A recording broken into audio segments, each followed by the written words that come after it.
Okay, so good afternoon and welcome to the live of the European Training Foundation. We hope that you can see as well. We had some issues a while with our connectivity. I see that we are live since 15 seconds and it's 5 after 4, and we apologize for having been late in this conversation.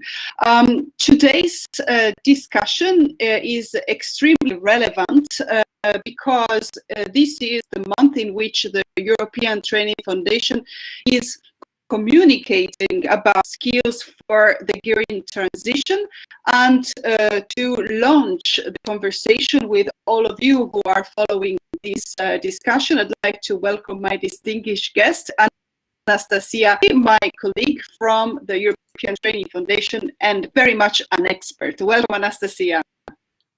Thank you very much, Daria, and I would like to say hello to all the people who are with us for this half hour to discuss about a topic which is very relevant, I would say, for our times.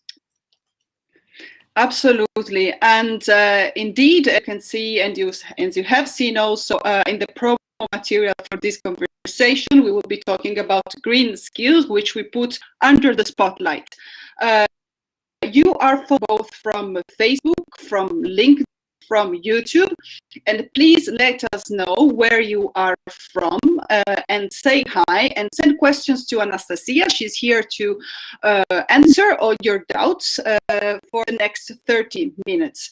But let's now go straight into the conversation, Anastasia, because the first key question, which is of interest for everyone, is why is the European Training Foundation putting the skills for the green transition under the spotlight through a dedicated campaign and much more than that? Anastasia. Thank you. Well, because ETF is a European agency, and because we, of course, believe in that, we are part of this international campaign for greening our economies and societies. Because the greening of our economies and societies is a must for sustainability. And we put the emphasis on skills because people can make the change. So in a very short way, to answer the relevance of for the mandate of ETF and the fields in which we work, skills development, education and training, all these are very important to accompany the green transition. So I think that all of our of the people who are with us now, this time, are familiar with the big challenges that our planet is facing: the climate change, environmental degradation, loss of biodiversity. We see that there is already these things are making lives of communities, of many communities, very difficult, and we all know that action has to be taken in order to revert this trend, this harmful trend that we are facing as a society. Now, we align, of course, to the international agendas, in particular the Agenda 2030 for Sustainable Development, and all the SDGs that put, in fact, as a goal, sustainability. We are, of course, following the European policies, and in particular, the European Green Deal, which is the new growth strategy for Europe. And of course, we look much closer at the issues what people can do. Yeah, how people can be part of this change. And there is a lot to be done. There are a lot of things that people can do. One of them is to change our mindsets and our values of how we act as citizens, as consumers, as producers, how the impact of our actions influence the environment, but not only the environment, even each other. Yeah. So this change of mindsets, it's extremely important to work upon in this new context towards the greening of our societies and economies. Of course, individual action is not sufficient. Each one of us can do something.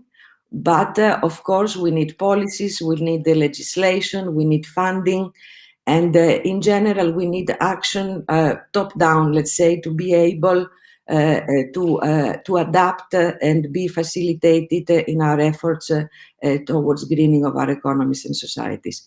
We need also new technologies that are much more eco-friendly and which can actually be used by people to have the right skills to be able to use them in productive ways. Now, to tell the truth, we don't start from zero. I mean, the work that ETF has been doing demonstrates that there is a lot of action, both bottom up, a lot of action at the level of citizens, a lot of action at the level of local communities, of companies, but also there is a lot of action from policy level. So I referred before to the European Green Deal. We see that this European Green Deal, in fact, it will have an important impact on our economies and societies, on the way we produce. It gives a lot of importance to decarbonization of our economies, and it influences all the sectoral policies.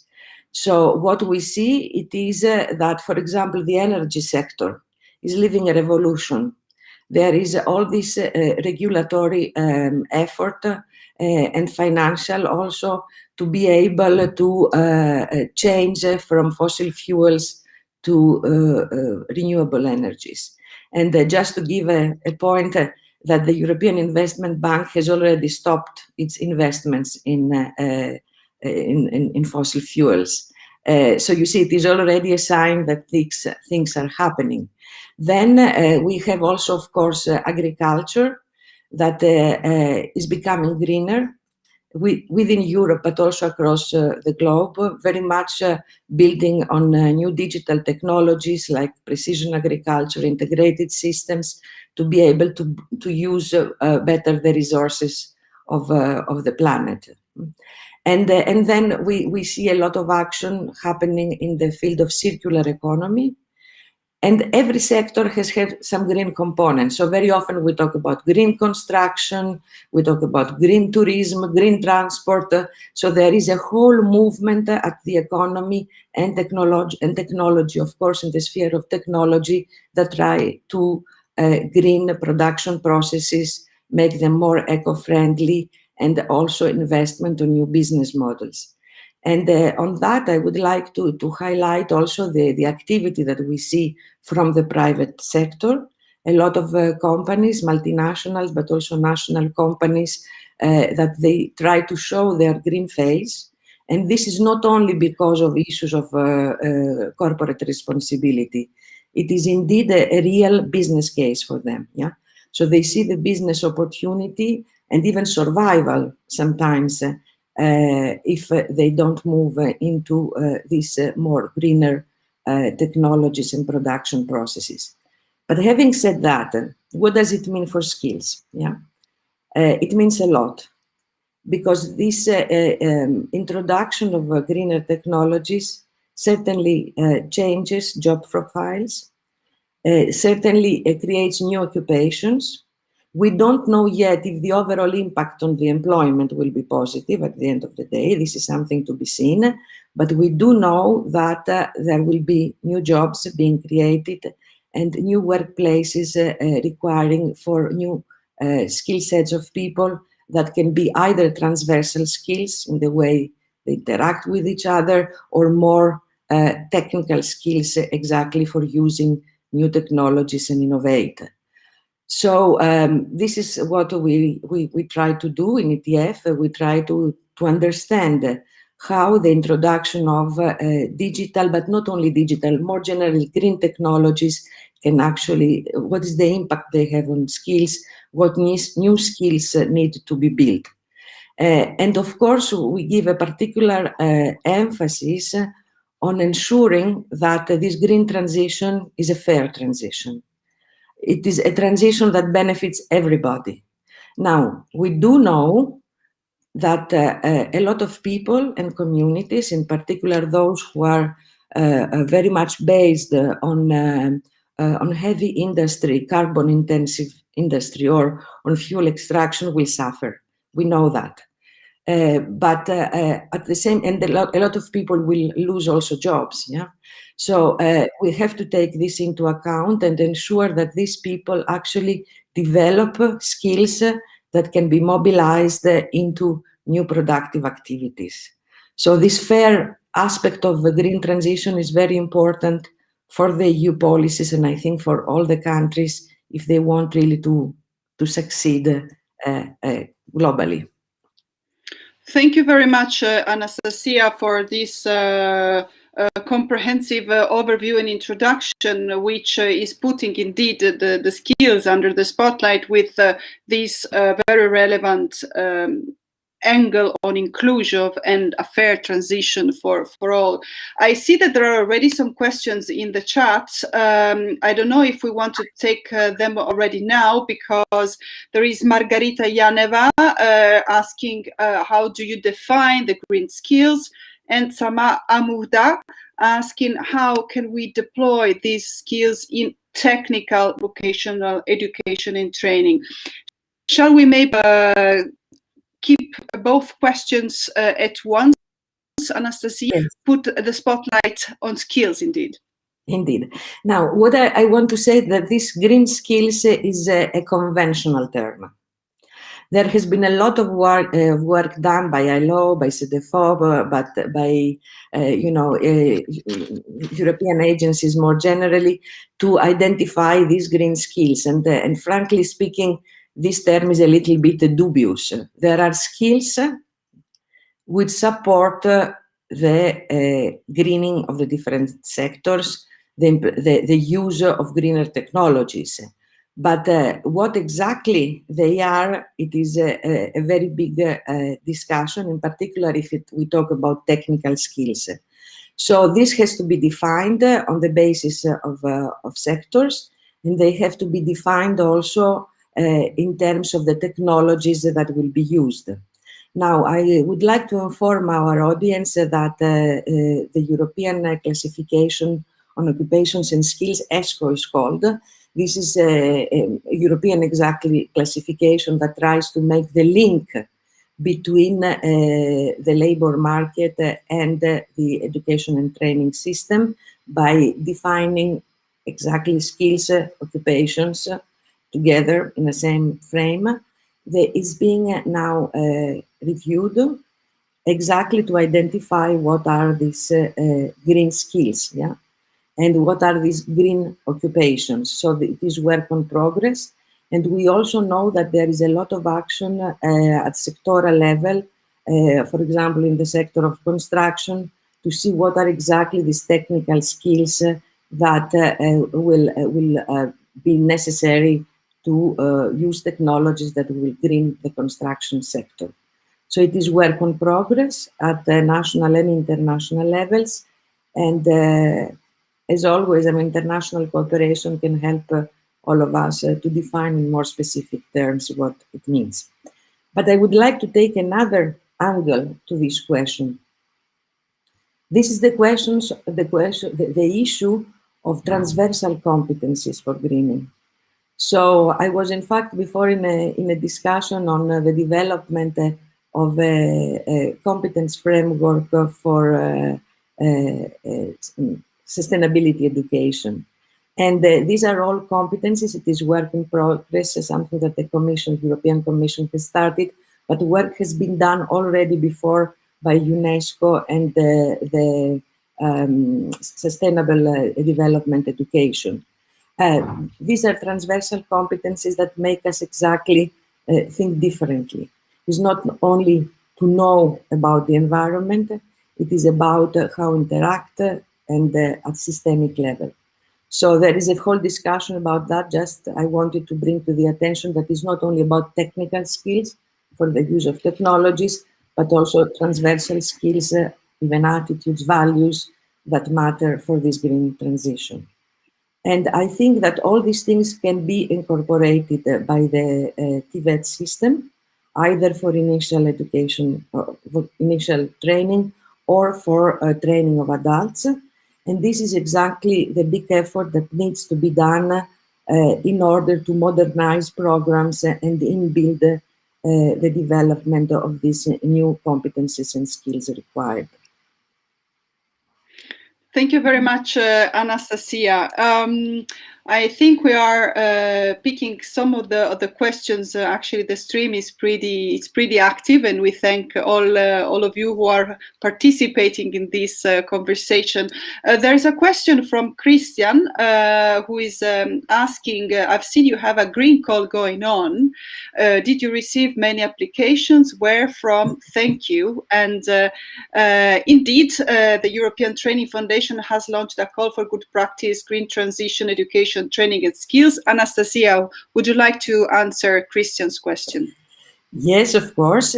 So the first thing to say is that we launched this call because we know that there's a lot of things happening at the grassroots level. There are enterprises that are introducing exactly these technologies and train people. There are schools that are getting greener, training providers that revise their curricula and they train their teachers. And there are also a lot of partnerships between companies, local communities, and education institutions to develop together the green skills of the local population. So what we did, it was exactly to invite all of those in these categories who would like to share with us their stories. And we have received until now 131 applications. The deadline is at midnight today. I think it will not be the last call of ETF on this thing, but it is the first one. We have about 29 countries represented in the applications we have received from both EU member states and our partner countries. So now the ball is on us in ETF to assess, to go through them very carefully and identify which are the ones that could possibly be presented and in our June conference. But I don't say anything more on that now about the conference. Absolutely. So thank you, Anastasia, and also Christian for raising the question. On screen, you see the address of the ETF's website. You can go on it. You will see a very beautiful banner linking to the call for good practices. And if you so wish, you still have until midnight Central European time today to submit your application, and maybe we can reach who knows, maybe 150, which is a big number considering the innovative aspects of the call. I see many more questions coming, but since Anastasia just flagged the topic of the corporate conference, I'd like to keep this flow of conversation, because next June, the European Training Foundation indeed will organize a big event in which the skills for the green transition will play a key role. Can you tell more about it? And maybe those who are following might be following this from wherever they are. Yes, certainly. So this conference that we will have in June, it has the title Building Lifelong Learning Systems for Green Inclusive Societies in the Digital Era. So the title says it all, I think. We try to see how exactly education and training systems can deliver lifelong learning. As I said before, there will be a lot of demand for training of adults in the very, very near future, but also young people need to be appropriately prepared for being part of this green and digital transition.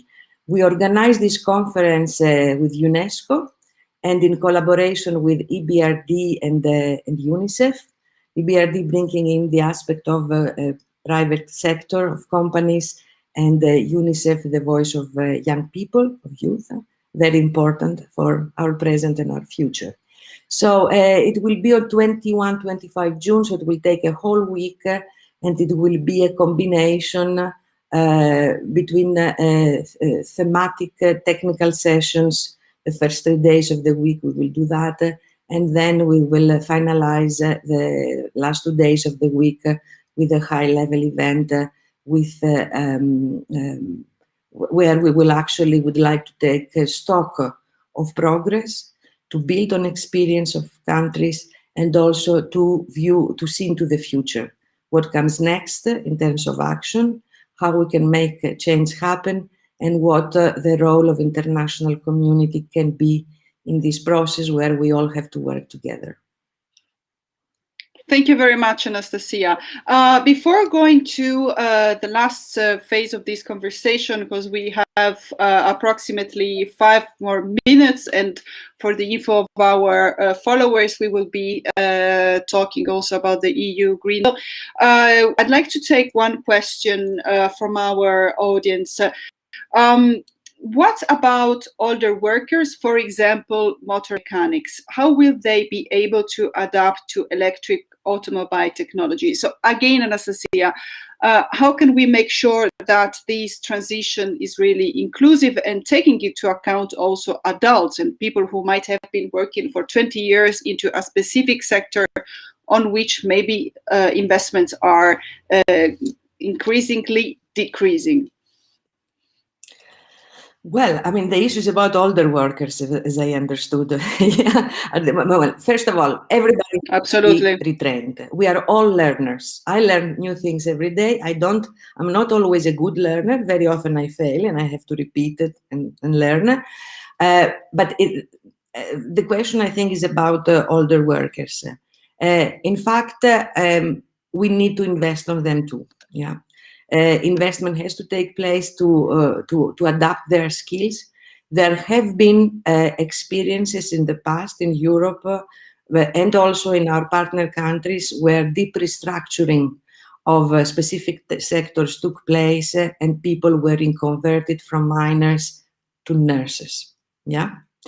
I'm talking about specific examples from Sweden, this one, but there are several ones like that.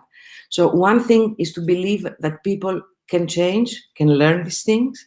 We have to believe in that. And the second thing, it is that we need to motivate them by creating appropriate learning environments for them. We have to create incentives for them, and we have to provide them opportunities, including funding, so as that they are part of the story and get retrained. I have to say that the private sector in specific sectors, for example, energy, is one of them where there is a massive effort for reconstruction of the company. There is a lot of investment put also for older workers. Yeah, so it's a concerted effort by companies themselves, by public authorities, public employment services, training providers, and also policymakers to make appropriate policies and actions to enable the older people to become learners. Thank you very much, Anastasia. And indeed, this will be discussed very much in the June conference, on which, I mean, the principle of lifelong learning will, of course, apply by the name itself also to adult professionals. We are close to the conclusion of this conversation, and we'd like to close it by looking from high at the conversation that we're having, and we'd like to discuss with Anastasia about the European Green Deal, which is the EU's new contribution to climate action, and it aims for growth based on resource-efficient and sustainable economies. And what is really interesting for our audience is that it guides not only the EU internal policies, but also the EU external cooperation. So, Anastasia, what's in for neighboring countries as far as the EU Green Deal is concerned? There is a lot. There are a lot of actions from the European Union at the moment that involve a series of different tools, starting from green diplomacy, cooperation on innovation, exchange of expertise, but it is also about funding. And of course, there is the trade policy that will play a big role in terms of using the European Green Deal also for the benefits of the countries of the European neighborhood. Just to tell you that for the neighborhood and development and international cooperation instrument, the new instrument for the neighborhood, there is about 25% of the budget focusing specifically on supporting climate objectives. This is specific, but the whole instrument will be, of course, guided by greening. Then we have the Green Erasmus Plus. We have a lot of actions, for example, in the Southeast Europe that have developed its own green agenda along the lines of the European Green Deal. So there is a lot of cooperation, a lot of discussion, and of course, financial incentives that can be used for achieving this objective. Thank you very much, Anastasia. So we've reached the 30 minutes of our conversation with Anastasia Fetsi, expert at the European Training Foundation. And for the first time this month, we've decided to put the green skills under the spotlight. We invite you who have participated in this conversation to spread the word around, because we will be talking about skills for the green transition for the whole month of April, and even beyond that at the conference, as it was just mentioned by Anastasia. We are now sharing the link to the ETF conference, which will take place in June. You can see it on screen. I'd like to some of you who have followed from everywhere. I've seen people from Kosovo, from Algeria, from Belgium, from Greece, from Tunisia, Azerbaijan, so precisely a number of countries in which we work as an agency. Thank you, Anastasia. Thank to all of you. Thank you, Daria. And to be continued, it's just a little bit of the discussion we had today. Absolutely. It's to be continued. Keep on following us and using the hashtag LearningConnects. See you next Wednesday for another conversation about the skills for the green transition. Thank you very much and goodbye.